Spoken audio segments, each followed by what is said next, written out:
غزہ اور فلسطین کے مظلوم مسلمانوں پر جاری اسرائیلی دہشت گردی میں معصوم بچوں کی لاشیں اٹھاتے والدین، خوف سے کانپتے بچے، ملبے کے ڈھیر پر بیٹھے خاندان اور بلند و بالا عمارتوں کے زمین بوس ہوتے مناظر کے درمیان عالمی میڈیا پر ایک ایسی خبر نشر ہوئی جس کا بظاہر تو اس سارے ظلم و بربریت سے کوئی تعلق نظر نہیں آتا، لیکن وہ جو حقیقت حال سے آگاہ ہیں انہیں معلوم ہے کہ اسرائیلی قتل و غارت کا پشت پناہ کون ہے۔ خبر کے مطابق گوانتانا موبے سے 18 سال بعد ایک پاکستانی تاجر سیف اللہ پراچا کو بغیر فرد جرم عائد کیے اس کی رہائی کا اعلان ہوا ہے۔ یہ قید اور رہائی ایک علامت ہے اس قوت کی جس کے بلبوتے پر گزشتہ 70 سالوں سے نہ صرف فلسطین بلکہ دنیا کے ہر ملک میں مسلمانوں کا خون بہایا جا رہا ہے۔ لیکن اس قتل و غارت پر عالمی اداروں، انسانی حقوق کی انجمنوں، 200 سے زائد ممالک کی سول سوسائٹیوں اور جاندار آزاد میڈیا مسلسل اپنی مہر تصدیق بھی ثبت کر رہا ہے۔ گوانتانا موبے دراصل اس عالمی قید خانے کی ایک چھوٹی سی مکمل تصویر ہے جہاں بے گناہ لوگوں کو پکڑ کر لایا جاتا رہا، ان پر دہشت گردی کا الزام لگا کر انہیں پوری دنیا کے لیے ایک ناقابل قبول شخص قرار دیا جاتا رہا، ان کے حق میں معمولی سی آواز بلند کرنے والوں کو بھی دہشت گردوں کا سہولت کار، ہمدرد اور شدت پسند کہہ کر خوف زدہ کیا جاتا، اور یوں پوری دنیا کو گنگ یعنی بے زبان کرنے کے بعد ان قیدیوں کو اس عقوبت خانے میں بدترین تشدد والی زندگی میسر کی جاتی رہی۔ یہ قیدی وہ بدقسمت تھے جن کی باقی ماندہ زندگی ایک ایسی اذیت میں ڈھل گئی جس کے خاتمے کا کوئی تصور ہی نہیں تھا۔ ان کو تا حیات قیدی کے طور پر جانا جانے لگا۔ ان میں سے ایک پاکستانی تاجر سیف اللہ پراچا بھی تھے۔ سیف اللہ پراچا کی کہانی جہاں عالمی سطح کی بے انصافی کی کہانی ہے، وہاں اس ظلم پر دنیا کی مکمل خاموشی کی داستان بھی ہے۔ یہ رہائی بھی کبھی عمل میں نہ آتی اگر افغانستان کے مردان حر طالبان نے امریکہ اور اس کے حواریوں کو بدترین شکست سے نہ دوچار کیا ہوتا۔ طالبان کی فتح نے دنیا کی اس واحد عالمی طاقت کے تقریباً ہر ادارے اور ہر سوچنے والے ذہن میں یہ تصور ضرور راسخ کیا ہے کہ فتح کے لیے ٹیکنالوجی کا عروج، افواج کی اکثریت اور عالمی سپورٹ کافی نہیں ہوتی، یہ سب کچھ ذلیل و رسوا ہو جاتا ہے اگر مقابلے میں دشمن توکل کی دولت، ایمان کے جذبے اور شہادت کی آرزو سے مالا مال ہو۔ سیف اللہ پراچا سے میری سر راہ کوئٹہ میں شاید 1 یا 2 ملاقاتیں ہوئی ہیں۔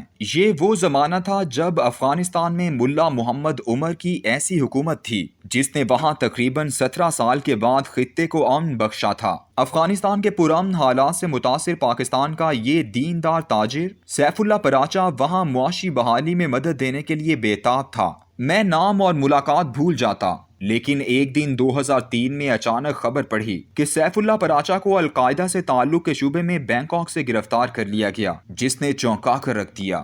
سیف اللہ پراچا جس کا بچپن انتہائی غربت میں گزرا، ایک وظیفے پر 24 سال کی عمر میں new York institute of technology میں تعلیم کی غرض سے گیا، جہاں اس کی ملاقات ایک پاکستانی خاتون سے ہوئی جو اس کی بیوی بنی، اور پھر وہ 15 سال امریکہ میں ایک پرسکون زندگی گزار کر 1986 میں پاکستان آ گیا۔ اس نے یہاں آ کر پاکستانی گورنمنٹس کا بیرون ملک سپلائی کا کاروبار شروع کیا اور ساتھ ساتھ وہ ملک بھر میں خیراتی کاموں میں بھی مشغول ہو گیا۔ اس نے ایک بہت بڑا اسپتال بھی قائم کیا۔ ملا محمد عمر کی حکومت کے قیام کے بعد اس نے کچھ ساتھیوں سمیت معاشی بحالی کے جذبے کے تحت 1999 سے 2000 تک افغانستان کے 3 دورے کیے۔ ان دوروں کی تفصیل اس نے اپنی NGO council of welfare organisation کی ویب سائٹ پر بھی جاری کی۔ وہ ان 24 لوگوں میں شامل تھا جنہیں قندھار میں اسامہ بن لادن سے ملاقات کا شرف حاصل ہوا۔ سیف اللہ پراچا نے اسامہ بن لادن سے اس کے موقف کی وضاحت کے لیے ایک تفصیلی انٹرویو کے لیے کہا۔ سیف اللہ نے اس مقصد کے لیے اپنے کراچی دفتر میں ایک بہت بڑا اسٹوڈیو بھی بنا رکھا تھا جہاں ڈاکٹر غلام مرتضیٰ ملک اور ڈاکٹر اسرار احمد صاحب کے لیکچر بھی ریکارڈ ہوتے تھے۔ ملاقات کے دوران سیف اللہ پراچا نے اسامہ بن لادن کو اپنا بزنس وزٹنگ کارڈ دیا تاکہ وہ اس سے رابطہ کر سکے، لیکن اسامہ بن لادن نے اس سے کوئی رابطہ نہ کیا۔ سیف اللہ پراچا نے مئی 2001 میں امریکی صدر جارج بش کو 5 صفحات پر مشتمل ایک خط تحریر کیا جس میں کہا گیا کہ امریکہ طالبان حکومت سے پابندیاں اٹھا لے کیونکہ طالبان منشیات، دہشت گردی اور اشتراکیت کے خلاف بہت مددگار ثابت ہو سکتے ہیں۔ 11 ستمبر کے واقعے کے بعد پراچا نے پاکستان میں امریکی کونسل جنرل سے اس سانحے کا افسوس بھی کیا، لیکن ایک دن اچانک 2002 میں ایک شخص میر کے نام سے پراچا کے پاس اس کا وہ والا کارڈ لے کر آیا جو اس نے اسامہ بن لادن کو دیا تھا، اور اس سے میڈیا کے حوالے سے گفتگو کرنے لگا، لیکن اب ایسا ناممکن ہو چکا تھا۔ پراچا نے معذرت کی، مگر وہ اس سے چھوٹی موٹی مدد حاصل کرتا رہا، جیسے بینک میں اکاؤنٹ کھلوانا وغیرہ۔ اس نے پراچا کو کاروبار میں لگانے کے لیے $2 لاکھ کی پیشکش کی، جو اس نے مسترد کر دی۔ اس کے ساتھ ایک اور نوجوان بھی ہوتا جس کا نام وہ مصطفیٰ بتاتا۔ سیف اللہ پراچا کا بیٹا عزیز ان کے ساتھ کام کرتا تھا، جو ان ملاقاتوں میں شامل رہتا۔ وہ بزنس کے سلسلے میں امریکہ چلا گیا۔ مارچ 2003 کو ایک دن اچانک سیف اللہ پراچا نے ٹی وی پر دیکھا کہ ایک شخص خالد شیخ محمد کو راولپنڈی میں گرفتار کیا گیا ہے، تو وہ حیران رہ گیا، کیونکہ یہ تو وہی شخص تھا جو میر کے نام سے اس سے ملنے آتا تھا۔ خالد شیخ کی گرفتاری کے چند دن بعد ہی 28 مارچ 2003 کو سیف اللہ پراچا کے بیٹے عزیز کو نیو یارک سے FBI نے اٹھا لیا۔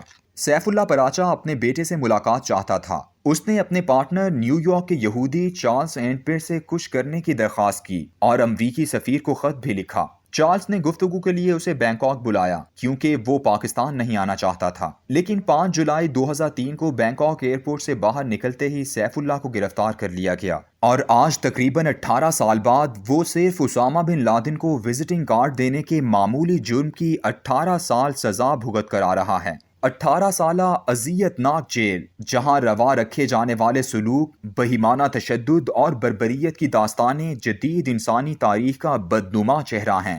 یہ ہے وہ امریکہ جو اسرائیل کی ریاست کی پشت پناہی کرتا ہے۔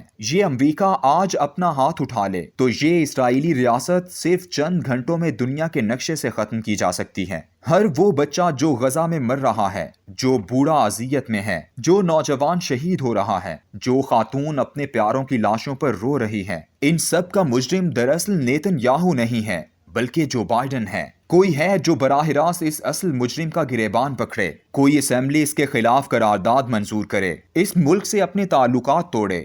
7.5 ارب بزدل انسانوں کا سمندر ہے یہ دنیا۔